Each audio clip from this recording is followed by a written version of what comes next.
સુરેન્દ્રનગરમાં અવિરત વરસાદથી કપાસ, મગફળી, શાકભાજીના પાકોને ભારે નુકસાન થયું છે। ખેતરોમાં પાણી ભરાતા ખેડૂતોની મહેનત પર પાણી ફરી વળ્યું છે।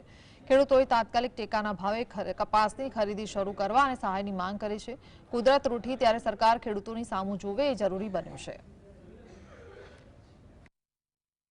3 દિવસથી માવઠાનો માર સહન કરતા ખેડૂતોના જીવ તાળવે ચોંટી ગયા છે। એવું કહી શકાય કે મોઢામાં આવેલો ખેડૂતોનો કોળિયો છે તે આ માવઠાએ છીનવી લીધો છે।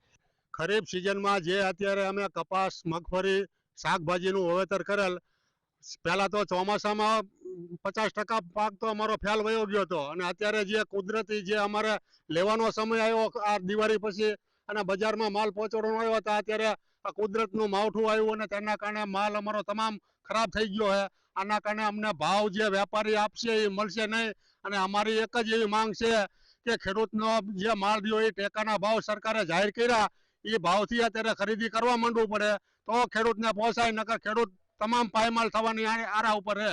ખેડૂતના હાથમાં કોઈ આવે એવું નથી અને થોડું ઘણું આવે કદાચ પહેલું છે તો આ સરકારને મારી એવી રજૂઆત છે કે તમે જે ટેકાના ભાવે શરૂઆત કરવાની છે એ અત્યારે ને અત્યારે ચાલુ કરી દો લેવાનું, તો ખેડૂત કંઈક 5-25 ભારે ને કે ખેડૂત પાસે કંઈ વધે એવું છે જ નહીં। હવે ચોમાસામાં તો મેં 70-80 વીઘાનો કપાસ વાવ્યો હતો, એમાં 30 વીઘાનો કપાસ બચ્યો, બાકી 70 વીઘાનો કપાસ તો મારે ચોમાસે જ બળી ગયો હતો। હવે એમાં થોડું ઘણું જે અમારે ખાવાનું હતું એમાં અત્યારે ઊંચી વસ્તી અને નુકસાન ફૂલ છે એટલે એમાં અમારે ઉત્પાદનમાં ઘટાડો આવશે।